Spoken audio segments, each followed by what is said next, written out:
my recommendation to especially the young leaders out there: just put yourself out there with all your heart, all your vulnerability, everything that you think is part of your identity. The world needs to hear it. You're listening to Creative Leadership with Heart, a podcast that inspires people to take action and be the leader they were born to be. I'm Coach Rico, and I'm known for coaching and training executives, leaders, founders, and high performers at Fortune 100 businesses, startups, and more. I'm here to answer your questions about leadership and personal development while also asking you questions that can unlock your untapped potential.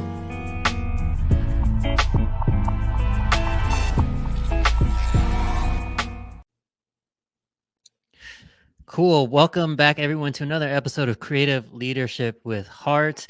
One of my favorite people and someone that I've been excited to talk to and have you all meet, a good friend of mine, Rapha Vasconcellos. He is a creative technology executive. He is formerly the founder and global head of the Facebook Creative Shop. Maybe you've heard of it. And then also where we met, Rapha was the VP of the creative studio at Netflix. Rapha, welcome. Thank you for taking the time to chat with me today.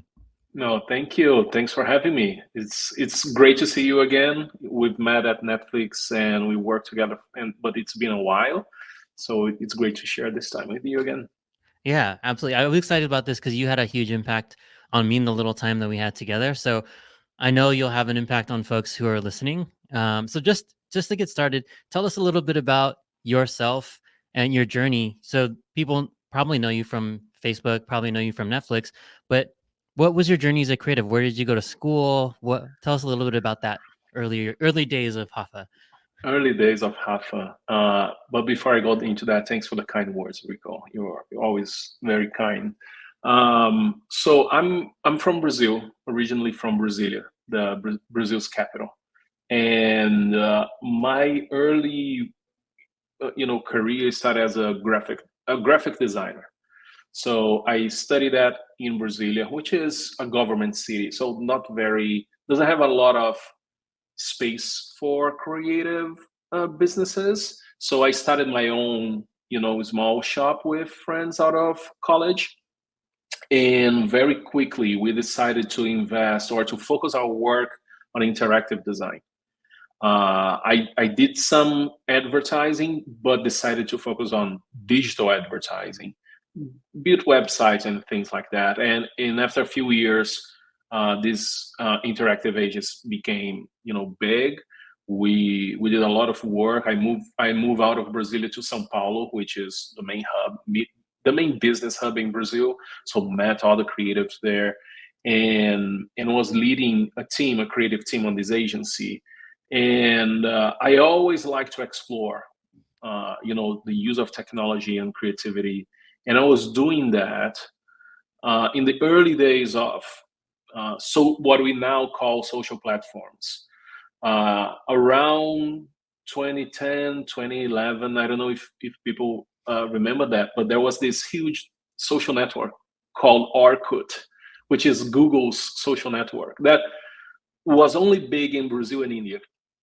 And so we were using some of that, and Facebook came into the scene, and very quickly with this opportunity of building on top of their technology, using their API to build, creative ideas. And I decided to focus on that. We did a lot of experimentation, and then when they were expanding their advertising business, because I have done, work for my clients with their technology, they invited me to lead and start this thing that then became what it's now called Creative Shop, which is a group of creatives helping advertisers understand the creative opportunities on Facebook platform. That then we incorporated, Instagram and WhatsApp and Oculus, all of VR, and then I moved to Netflix. So my journey starts as a graphic designer, doing digital,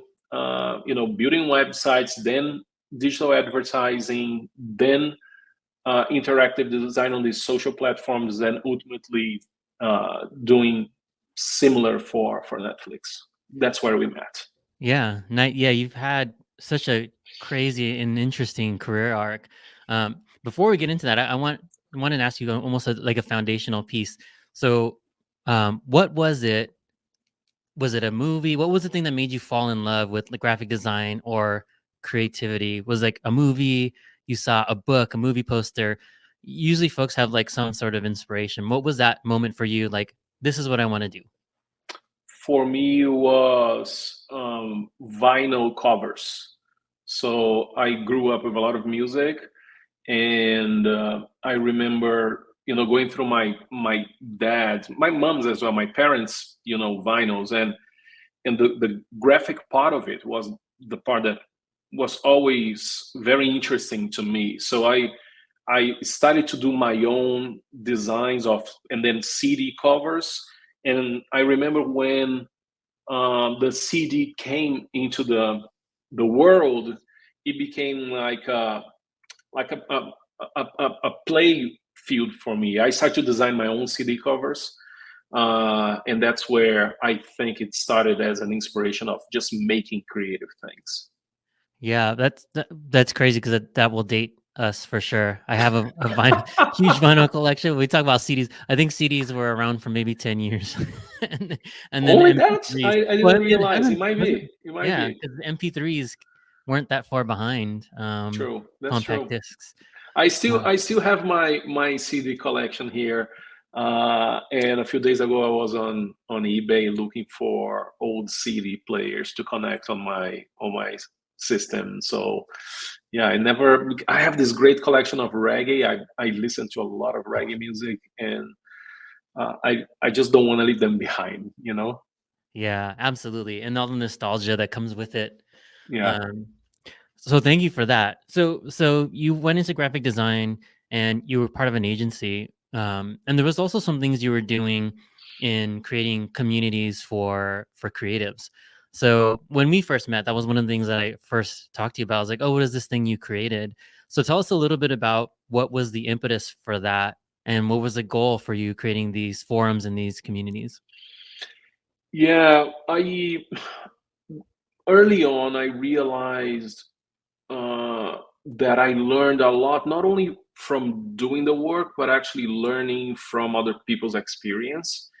And I realized that I didn't have a lot of opportunities to do that. There are not enough forums in Brazil, or at least the places that I lived, that I could meet and exchange ideas with other creatives. And so when I was living in Sao Paulo, I started to meet people that had the same perception, that we could create spaces for more exchange of ideas, creative, from creative to another creative. And one day I was browsing online, and I found this community called Creative Mornings. And I said, I looked, and of course there was nothing happening in Brazil. I reached out to the original organizer, and I said, you know what, I'm interested in doing that. And so as I was working on my regular job, I was also putting together these events, and just inviting people in Brazil, in São Paulo at that case, to meet once a month, to come together, have a breakfast, and someone from that community would share their work. And all of the network that started happening over there became a thing in its own, became so big that I could not do that. I kept doing the event. So other people took over. Around the same time, I learned about the TED conferences, and they were having this license of TEDx events. They are kind of doing the same thing, taking their big event and creating the opportunity for people to host their own small events with the same idea of sharing experiences and creative ideas on small creative communities. And with a group of friends, we did the first TEDx event in São Paulo, and then 2 years later, we organized one, the first TEDx Amazon. So we flew 300 people to the middle of the forest. We stay on a hotel on a boat for 3 days, and just with that drive to bring people together under one roof in real life, exchanging ideas, getting inspired by each one, And since then I'm always, every time that I can, I it gives me a lot of energy to bring a group of creatives together. I think that we learn a lot from other people's experience, get inspired, have the opportunity to debate ideas. I think that that's what makes the beautiful part of this creative community, is this exchange and opportunity to learn from each other. Yeah, that's friends. I wish I knew about those earlier. And so what were I didn't get to go, but what were some of the things that you talked about? What were the some of the things that came out of those conferences for folks? So I I didn't present it in any of those conferences. For me, it was mostly creating the space. But I Mhm. remember one, uh, during the TEDx Amazon, one of the presentations that we heard from people from the indigenous communities of the Amazon. But there was this idea of the floating rivers, which is the amount of water that goes through the Amazon, through the sky. And there was something that I never heard before. And then suddenly you have this whole theory that you learn about, that changes the temperature on these communities and influence the way people live. Uh, that's one of those ideas. Another, on a creative morning, we heard from athletes, how they look at their careers as professional athletes, but also as a creative. So every small experience that a creative individual can share with other people, I think that gives you, open a door into your imagination that otherwise would be really hard for us as creators to grow and be inspired. Yeah. And that's one of the big things I took away from my time with you too is how do you create like inspirational environments? And that leads me to my next question is how do you do that? Right. So you've worked agency side, you've worked client side in these big tech companies. How do you create those environments, especially in tech companies that we're from, like a Facebook Hmm. or a Netflix that are very, very data driven? I prefer to say data informed, but they're data heavy environments. So with that, how do you foster that creative community, that sense of inspiration and motivation when everyone around you is like, "What are the metrics? What are the metrics?" Yeah, I I love the metrics, because the metrics give a good understanding of the impact that creative work can generate in environments like these big companies that you mentioned. But I don't think it should be the driving force. I think the driving force should be the inspiration, right? So I think you create those environments, especially leaders, with there. You need to put yourself out there with a lot of vulnerability, and I think you need to lead by example. So sometimes I remember when I joined Netflix, and speaking to your group and the group that became our team at that time, and I share my, I don't know if you remember, my presentation was about this Brazilian landscape designer, and which is called Buller Max. So it was a moment that I was in front of, I don't know, 200, 300 people talking about gardens as a way to inspire designers and video editors. And at that time, someone could think of that it's very crazy. But once we start connecting the dots, you realize that we all share the same creative journey as individuals. So I think that anyone can create an environment like that. I think leaders should be the ones definitely uh, doing the first step and putting themselves vulnerable. I think that the more authentic you can be, just sharing your own experience. I also shared my journey as a sneaker designer. I make my own sneakers. I'm not sure if you remember that, but I do. just putting yourself out there, the things that you do, they're not so great. It just creates space for more sharing. And it was great to notice that during the time that we were working at Netflix, people, I don't know if you realize that, but more people start sharing more of their journeys Mhm. that didn't need to be the leaders or the senior folks or the older ones. The more we heard from creatives that just joined our team, those conversations became more interesting, right? And every time we did on all hands, there was always a section of someone coming in and presenting their journey as creatives. For me, one of the most inspiring ways to learn from the team and get inspired to have new ideas. Yeah. One of the challenges, and that's great. Like I remember specifically the sneakers, and you showed me a few during some of our one-on-ones, some of the designs you had. And so one of the questions I have for you, because some of these folks that listen to the podcast are aspiring creatives and early in their leadership career.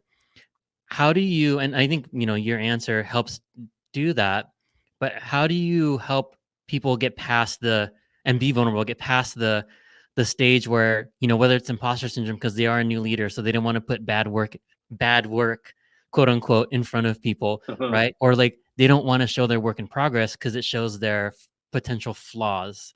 So how do you create that space and that ability for people to share and be vulnerable? Sharing your stories is one way, but how do you help them get over that hump? Yeah, I think that it's one of those things that you just need to do it. And I know that people, uh, sometimes leaders, sometimes members of the team, they might be afraid of what people will, how people will judge or perceive their work and whatever they're sharing. But once once you do it on the first time and you realize that that work is an extension of your thoughts, the ideas that you put out in the world, even the most simple piece of feedback is a gift to make your work evolve and grow with time. So I think that the minute you put yourself out there, you start to get much more than you actually realize. And I think is infectious. Once you do it one time, I'm pretty sure that you're gonna do it twice, you're gonna do a third time, and then it becomes part of your identity as a leader. So my recommendation to especially the young leaders out there, just put yourself out there with all your heart, all your vulnerability, everything that you think is part of your identity. The world needs to hear it. Yeah, that's great. And I think some people that make it hard for some people is the ego part, right? Where that is the thing I have to help people understand is if you're wanting to refine your craft, if you want to get better over time, that's what it looks like, right? You have to check your ego, and it's not personal. The feedback is almost never personal. It's always relative to the context of what you're trying to create, right? So if you know that like this is not a personal attack on you, you're asking for feedback on, does this manifestation of your thoughts and creativity and the ask actually accomplish what it's supposed to, right? Hmm. Not do are you good at composition? It's not questioning necessarily those things, or do you have a good eye for this or that? And I think Hmm. that's the part that's hard for people, right? Like taking the ego out. So how would you help people remove their ego from some of these things, or is it important to? Look, I think the ego is it's something that you should learn how to work with it, right? It can be your own feedback loop into the way you look at the work and how you react to the things that you build. But checking your ego at the door, it starts when you ask for the feedback. When you put yourself out there and say, look, I did this thing, I would love to get your thoughts. And when and you invite the feedback in, when you invite feedback in, it's when you actually put your ego and check your ego aside for a while, right?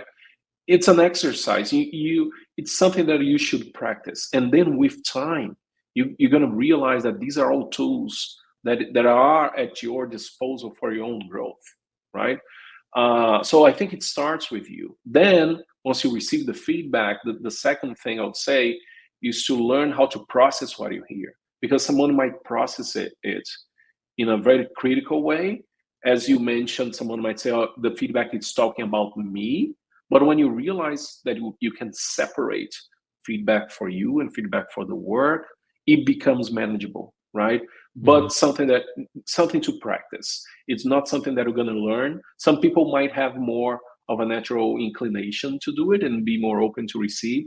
For me, it took a while, for sure, to understand that the feedback was not about me, it's about the work or something that I could do better.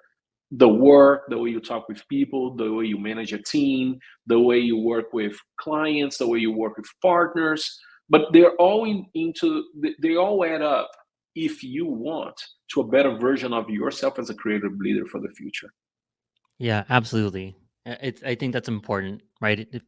The vulnerability, opening yourself up to help refine your craft as a creative and as a leader.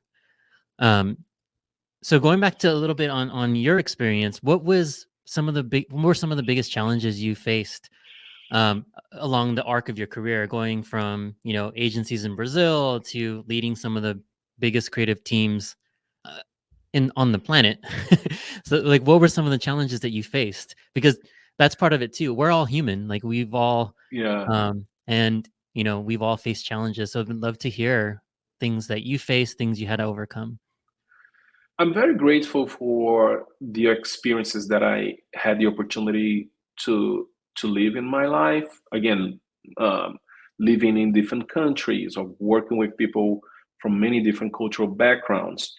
I would say that my first challenge was when I very early on when I realized that I was moving away from being a creative, being a graphic designer, being the person that was actually creating the piece of work to become the leader that will help people do their best work. That transition, it happened very early for me. And I wish I had more time and more mentors and more people helping me. But because I was starting in from the city that I grew up that didn't have a very strong creative community, I had to learn with a lot of failures how to become that leader for others, and that transition took me a while to realize that my value was the work that I want to put out, the work that I want to put out in the world was not going to happen through my hands, but I still had a role to play to enable my team to do their best work, and therefore all of us as a group do our best work.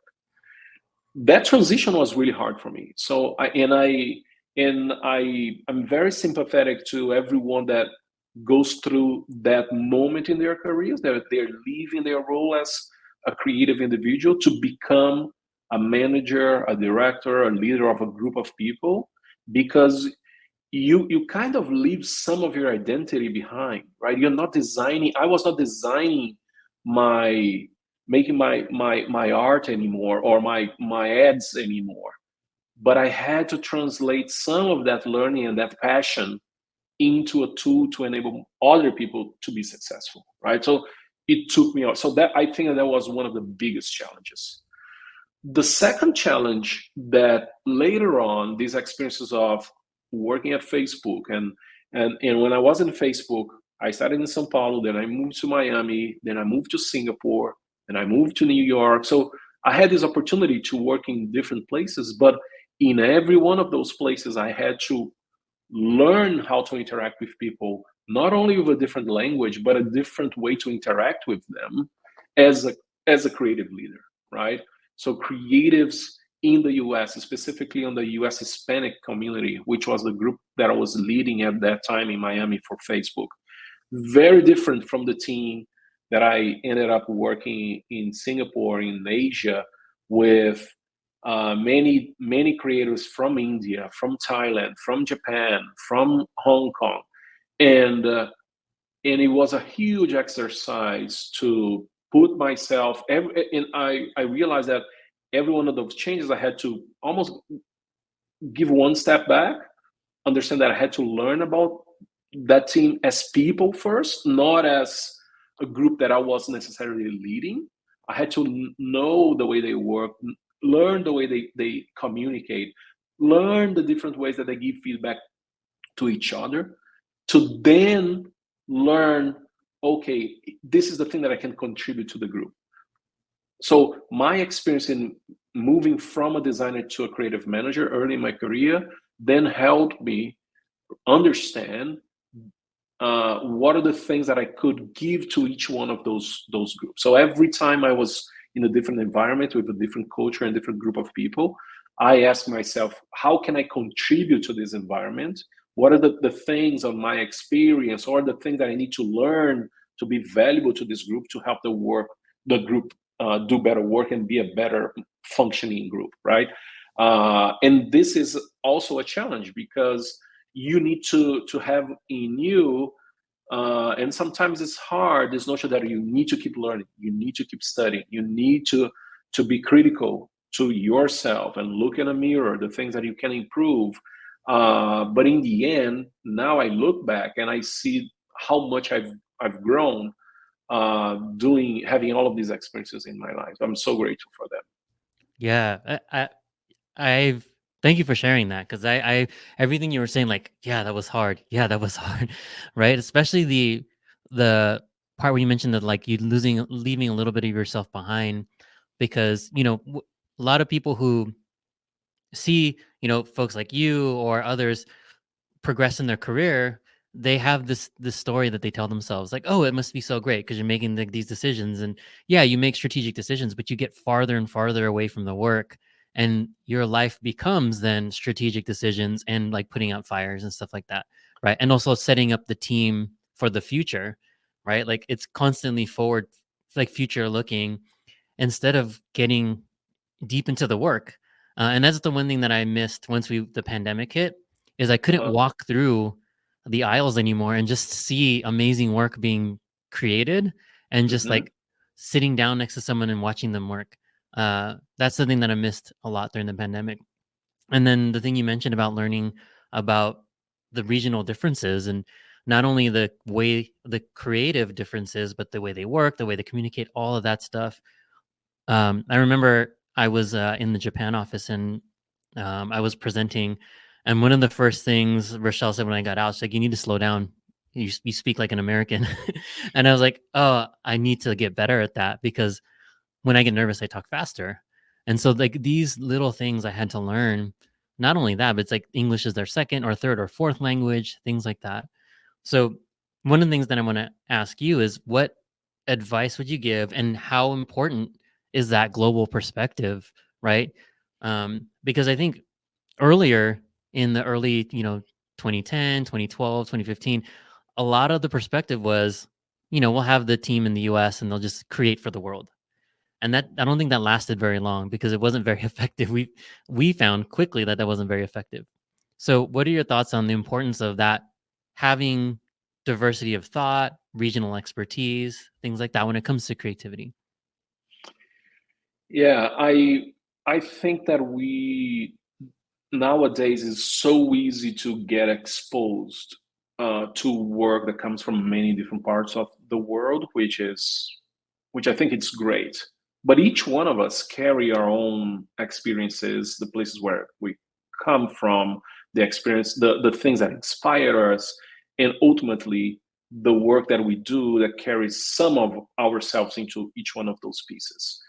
I think that if we understand that the work that we are able to put is just one of many options that are out there, that regardless, if you work on a global company like Netflix or Facebook, that it's very American based, and the global headquarters usually here in the US, that doesn't mean that that work will be the work that resonates with everyone globally.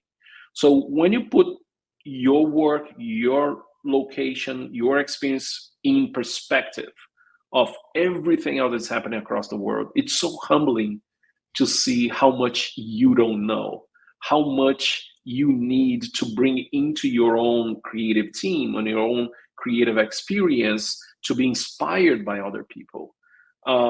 If I think that this is one of the biggest challenges of these global organizations is to understand the value that can be created by individuals in Brazil, in Angola, in Dubai, in Singapore, And if you have the opportunity to work on a global company, or if part of your community is formed by individuals from across the world, I would say look at that as an opportunity of learning, of growing, expanding your perspective as a creative.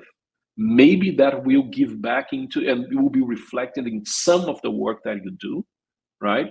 And in the end, the work that represents people, I think, matters more for them than the work that represents this single global organization, right?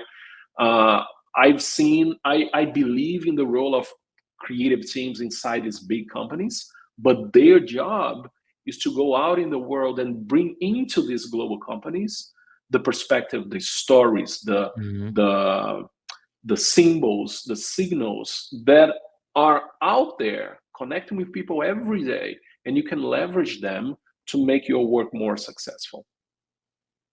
Yeah, absolutely. Like this lead me to a question that we didn't talk about, but yeah, the storytelling, the building connections is absolutely the main driver, I think, and that sometimes gets lost with folks who don't necessarily understand internal creative teams. Some people think of them as just hands, right, to create things, but it's really the perspective and the storytelling from whatever region and background that they have that they're bringing, not just a pair of hands. Hmm. Which brings me to my next question, and I didn't prep you on this, but I'd love to hear your thoughts on it. AI.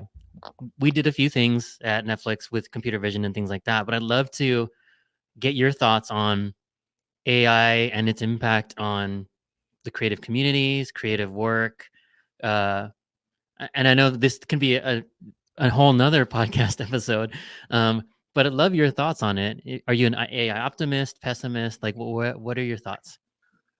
Oh man, this is such a tough question because I don't think anyone can say for sure what will be the full implication of AI on the creative field. And I see a lot of people rushing to make a decision and to make a judgment on what it will be. A few things I've been observing though is that, first of all, I would say I'm leaning more optimistic than pessimistic, but I don't have an opinion formed yet because it will impact our creative community for sure, Hmm. right? I think we already starting to see a lot the proliferation of tools, and we're starting to see some of those tools creating work that it's already uh, being exposed to people, which I think it's great.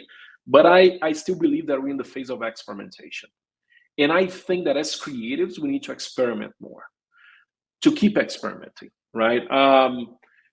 When we started talking about AI during our time at Netflix, I think a few years ago, and it was hard to bring that. I don't know if you remember that it was hard to bring that conversation into the team Hmm. because you're always thinking that, oh, the robots will come in and take my job, right? Yeah. While I think part of that will be true, but at the same time, I also believe that this is the moment to acquire the experience for you to build with this new world that we're coming towards. Um, we can't ignore it. I don't think creators should ignore it. I do think that AI will make uh, more people produce more creative work or creative assets. I think more people will experiment more with it.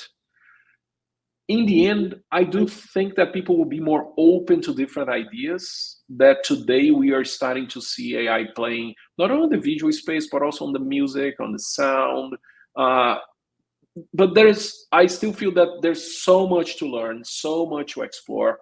I think that I'm exploring. I have a lot of, I have a few friends that we chat. We have our own WhatsApp group that we exchange ideas and we share our experiments. I would encourage, every creative to get out there and do and explore those things Hmm. and try to come together with groups of people and be critical with the output of these tools, right? I think we need to develop an opinion, form an opinion based on the exploration of these experiments. So we learn how to live with tools and solutions like this, and how to think how critically how these tools can be added up to our toolbox as creatives, right?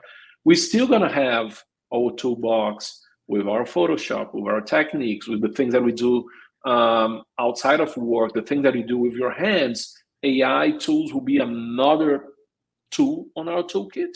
Yeah.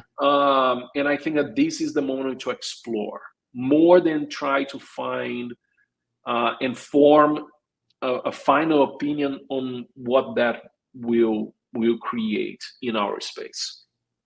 Yeah, I'm with you. I agree. Like finding community, and I have an opinion for now, Uh-huh. right? But as AI evolves, that opinion will evolve also, right? Because I've Mm-hmm. been experimenting, and I would say even in the last year, it's evolved in some of the output, but some of the things that are still missing for me are still missing, like the human stories, like building the human connection with the creative, whether it's the visual, the audible, or copy, right? Like it can create something that sure is fine, but using it as for ideation, thinking outside of your box, like for me, that's where a lot of it AI can help because it helps me get out of my own bubble, but then know that this is just general stuff that it's coming up with. It's not doesn't have a perspective. It doesn't have a story to back it up. It doesn't have that kind of No. human connection to go along with it.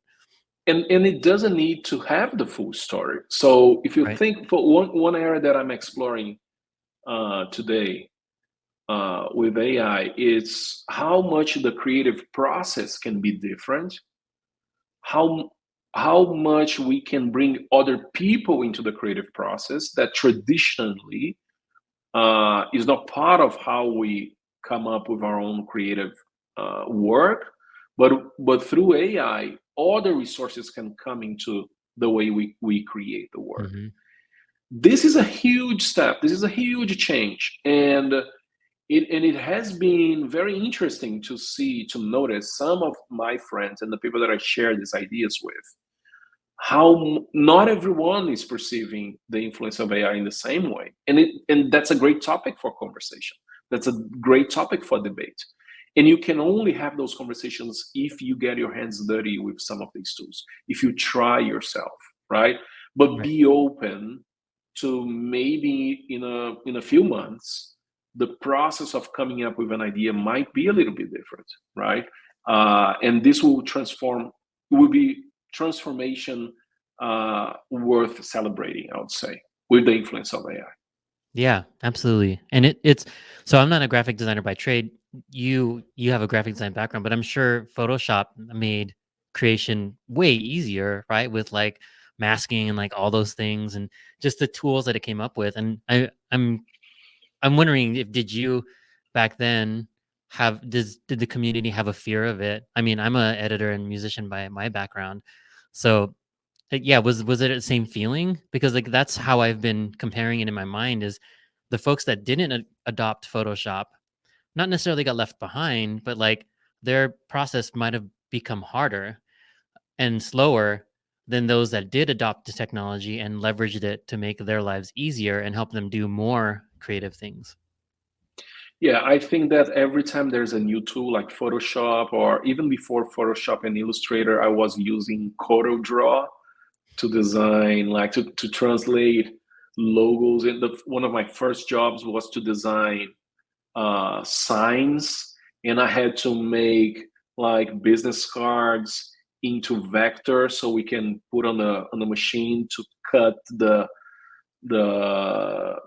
you know the adhesive, the substract, so we can build the signs of front of stores, which was very crazy to do. Usually we are doing very manual, but I remember that when those tools came into the trade, people were saying, oh, this is great, but maybe I don't need to adopt them fully.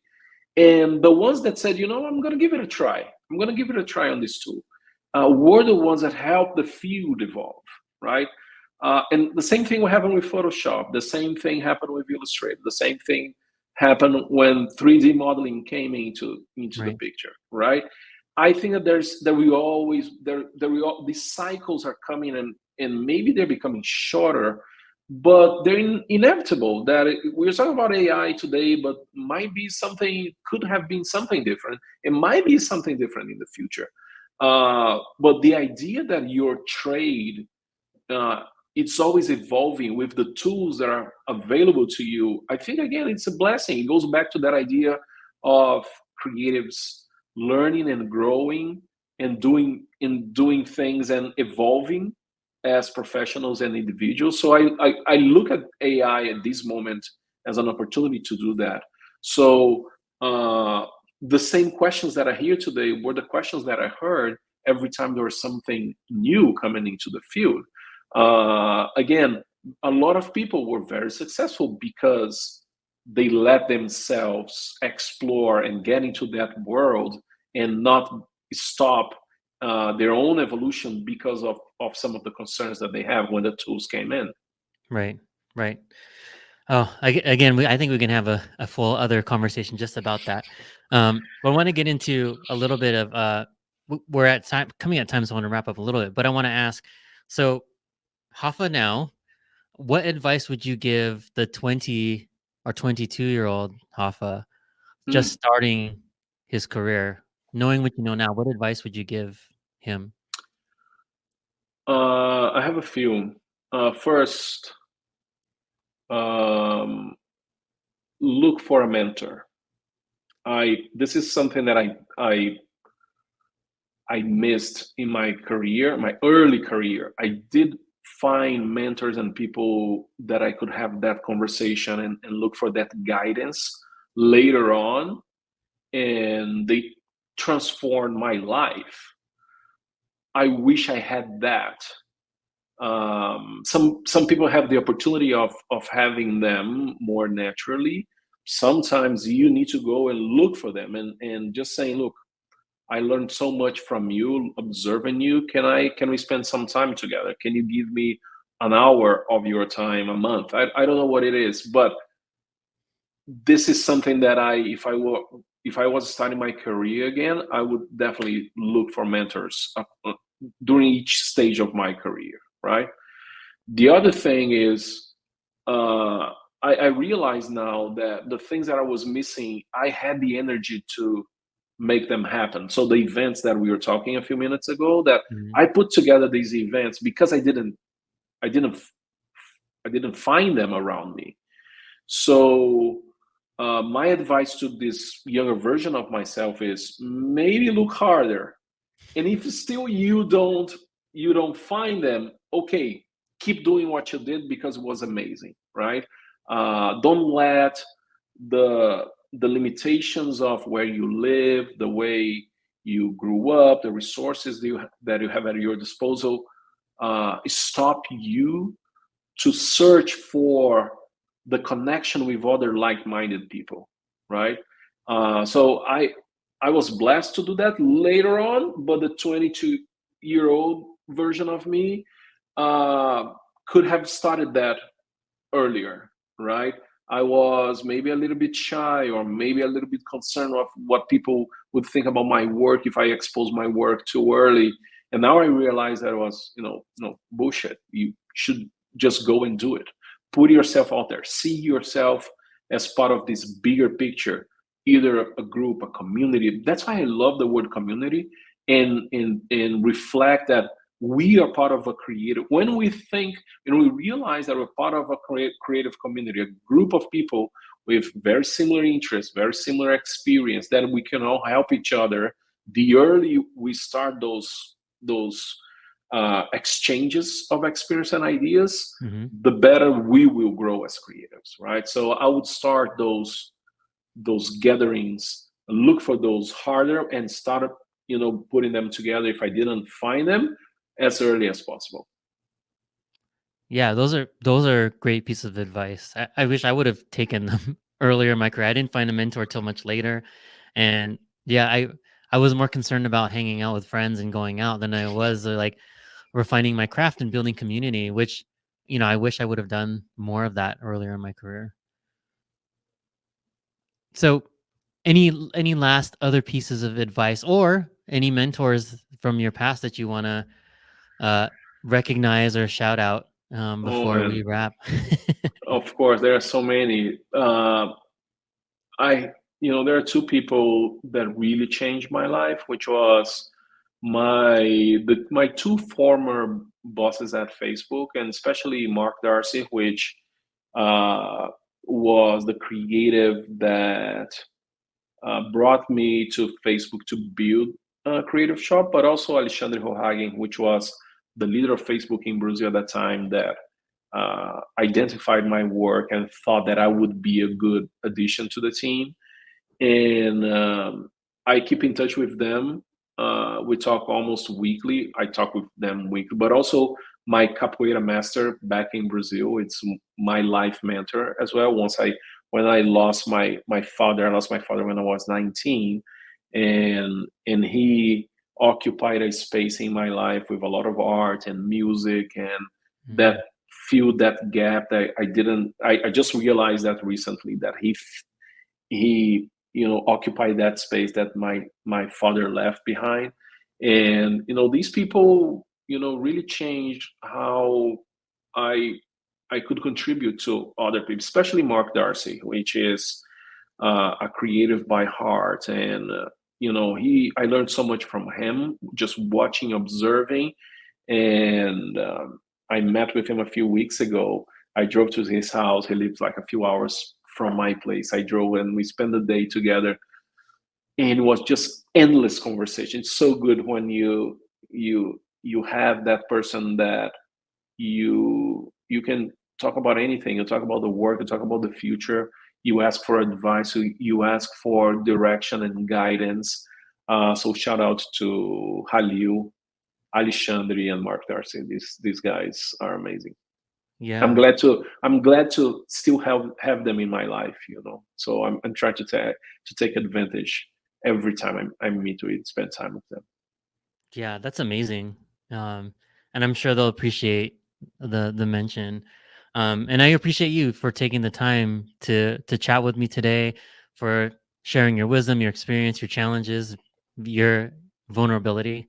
Um, yeah, and I really appreciate you taking the time, and it No, was and great thank having you, you. thank you again for the invitation, and congrats on the work that you're doing. I remember when I met you how much you care about your team out there, and what you're doing here is an extension of what you did there, and hopefully inspiring more people, and the people that know you, and people that can benefit from your thoughts and the space that you're creating here. So thanks for having me. Yeah, absolutely. Thank you, Hafa. Have an amazing week. Thank you all on another episode of Creative Leadership with Heart. Thank you, Hafa. Have a good week, and we'll see you next time. Thanks for listening to this episode of Creative Leadership with Heart. If you enjoyed the show, please like and subscribe. If you're ready to make huge, lasting change in your life, then what are you waiting for? What will your life look like if you took action today? What would it look like if you didn't? If you're serious and you're ready, book your free strategy session today, and let's make your future a reality.